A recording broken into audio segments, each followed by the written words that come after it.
15.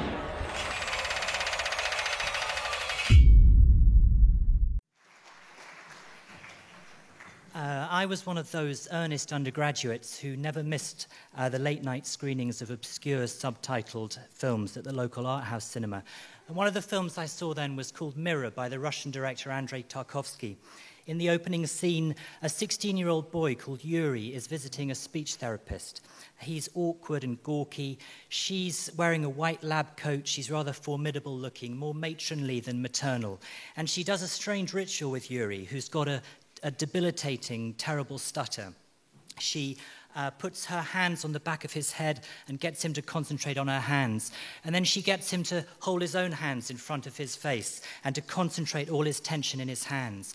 And then she stands in front of him and looks him straight in the eye and puts her fingers on his temples and says, "I'm going to count to 3, and you're going to speak loudly and clearly, without hesitation or stumble. You're going to say, 'I can speak.' All the tension's going to fall away from you."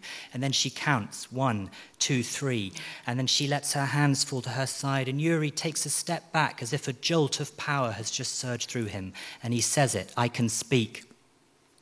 I've never forgotten that scene. After he said, "I can speak," the screen goes black, the title Mirror comes up, and the credits roll. I've never forgotten it. You could say that it does in 90 seconds what the King's Speech does in an hour and 40 minutes. Even as you watch it, you know that it's about more than it's about. There's a universal current going through it. You can tell it's like a short, compact myth. It's saying that every individual has a voice. Sometimes, whether through internal constrictions or external pressures, that voice can be hard to liberate and discover. But at the moment that an individual finds their voice and sounds the note of their presence in the world, that's a moment we might witness with reverence and even awe. A voice, airflow from the lungs vibrating the vocal cords, articulators shaping raw sound into sobs, song, laughter, language, my voice that you're hearing now.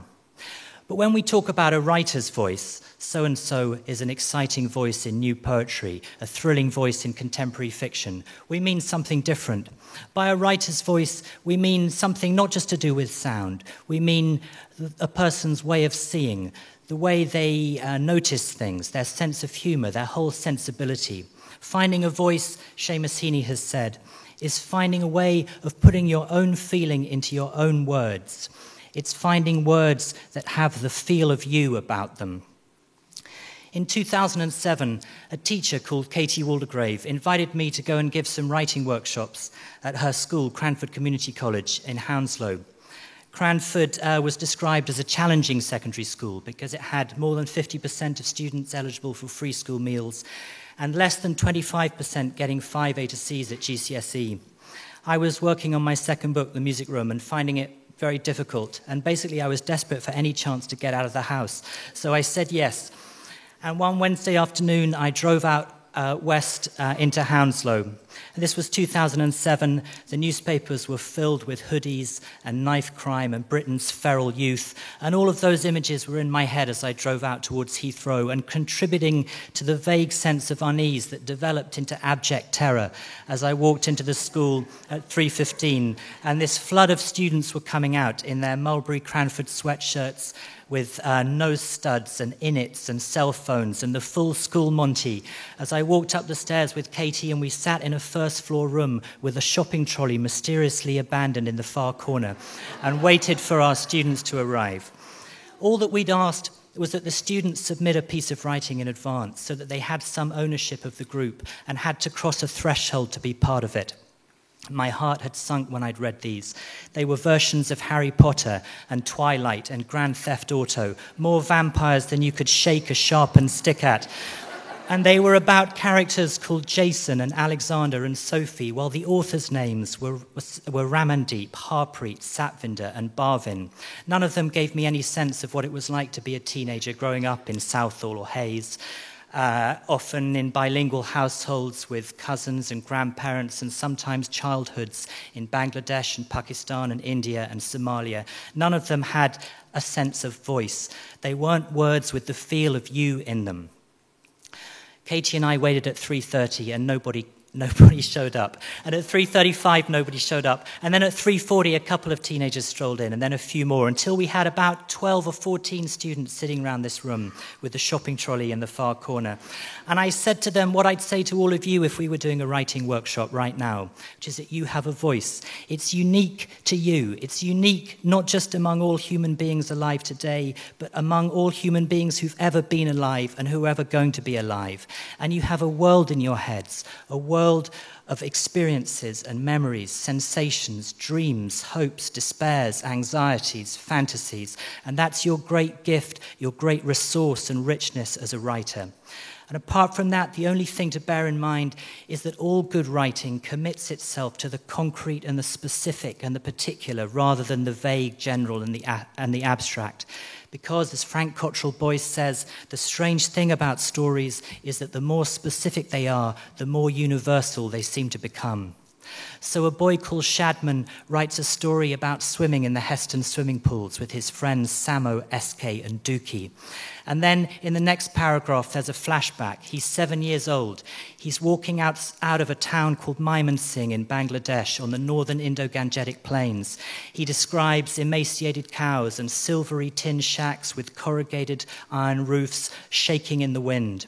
And then we're back in Heston Pools. And SK, Sammy and Dookie are getting in trouble with the lifeguards because they've been dive bombing off the high boards. And then we're back in Bangladesh. And Shadman sees his friend Munis walking out of the sun. And the two boys walk through the forest towards a lake called Boga Lake. And then we're back in Heston. And Shadman's climbing up the ladder to the top of the high blue tunnel chute. And then we're back in Boga Lake. And Munis and Shadman are swimming in Boga Lake. And Munis says to Shadman, "So when are you leaving then?" And he says, "Soon." And then we're back in Heston Pools. And Shadman's plunging down the blue chute with water rushing past his eyes and ears. And suddenly you have a sense of the arc of a boy's life, a great curve of time and experience suspended between those two swims. A girl called Radhika writes a story called The Mission. It's August, and in the Sikh tradition of Rakri, she's been given money by her brothers and her male cousins, and she's going to spend it on a Liverpool top, the first one she's ever bought for herself. She's crazy about Liverpool, especially Luis Garcia, and she's going to have the words Luis Garcia printed on the back of her shirt in white letters. So she and her friend Nisha take the 111 bus to Norwood Green Park, and then the 427 to Uxbridge, and they walk up the stairs to the JJB Sports in Uxbridge, and they find the rack of Liverpool shirts, and Radhika takes one up to the counter, and he doesn't have all the letters for Luis Garcia. So they get in the 607 Express to Hayes and go to their second JJB Sports. And there he's got two of the letters, but not all the ones she needed to make up the difference. So they get on the 427 to Southall Broadway, listening to Kiss FM on their phones and gossiping, and the 207 to Ealing and go into their third JJBs. And finally they get all the letters, and he says, "You can come back tomorrow, I'll have them printed." So the next morning, Radhika gets the 111 to Norwood Green Park and the 427 to Uxbridge and the 607 to Hayes and the 427 to Southall Broadway and the 207 to Ealing, and picks up her Liverpool shirt with Luis Garcia on the back, and she wears it and goes back home, and her mother says, "You spent your brother's 50 quid on that piece of red fabric."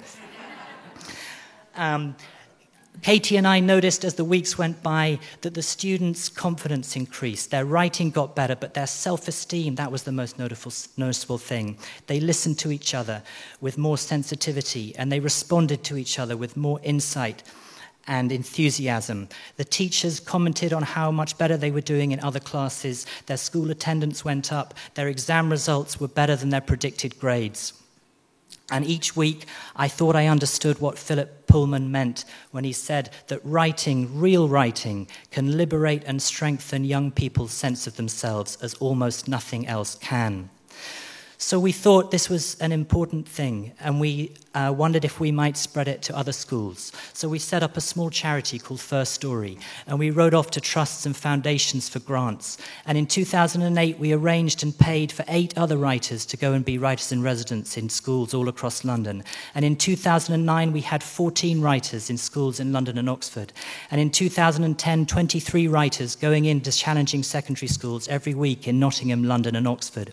So that from that initial 12 in Cranford, now something like 750 teenagers have been part of these writing groups, and about 100 teachers. And between them, they've written an estimated 5,800 stories and poems, and produced 46 anthologies, and even one prize-winning 6-word short story that we published on a pencil. It was by a boy called Joseph Wildman at Quinton's Kynaston School in Swiss Cottage, and it goes, went to shops, won lottery, sorted.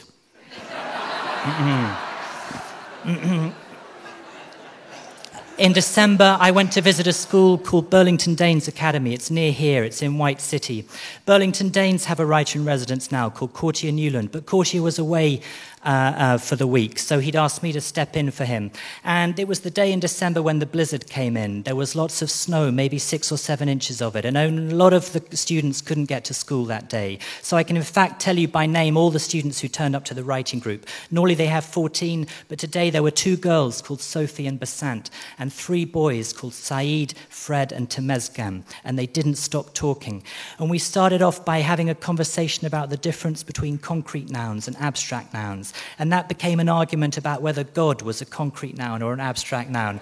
And then I got them to write down 4 concrete nouns and 4 abstract nouns on different bits of paper, and definitions of all the nouns on other bits of paper. And they passed all the nouns to Basant and all the definitions to Fred. And we started generating random combinations. And I warned them that some of the combinations would be silly and boring and rubbish, and we just throw them away. But every now and again, there might be one that intrigued them or was funny or surprising.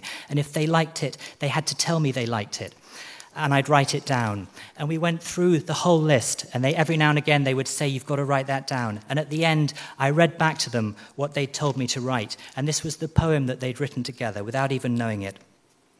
Love is a fragile, transparent solid used in windows. Fear can be found in different sizes and used to write on.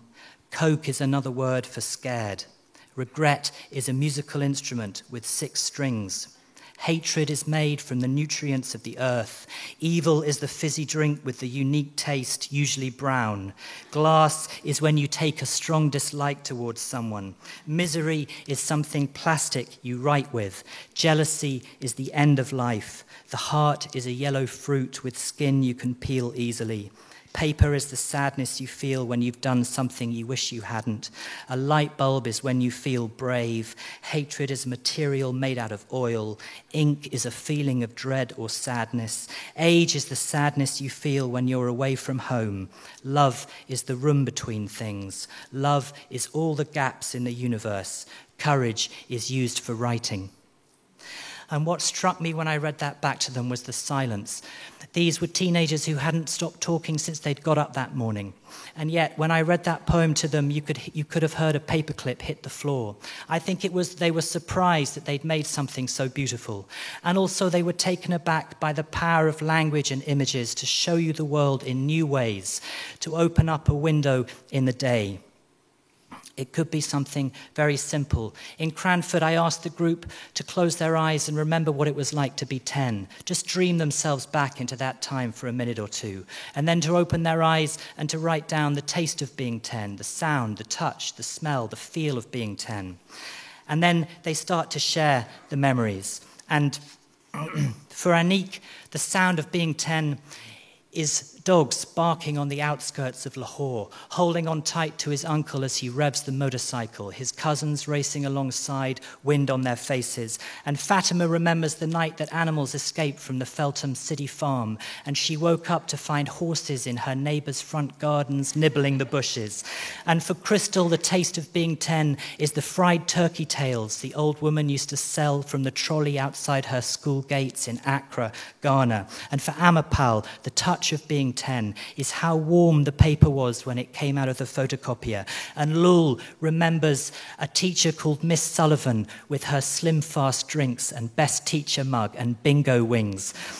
And a boy called Cyrus remembers an airport, and he's begun a description of it. This is a place where birds are beaten at their own game. This is where the sky begins and ends. The room fills with images. It's the beginning of writing, the discovery of voice. The words have the feel of you in them, and underneath each image you can feel a quiet but unmistakable I am. One by one, loudly and clearly, the students were saying, I can speak. Thank you.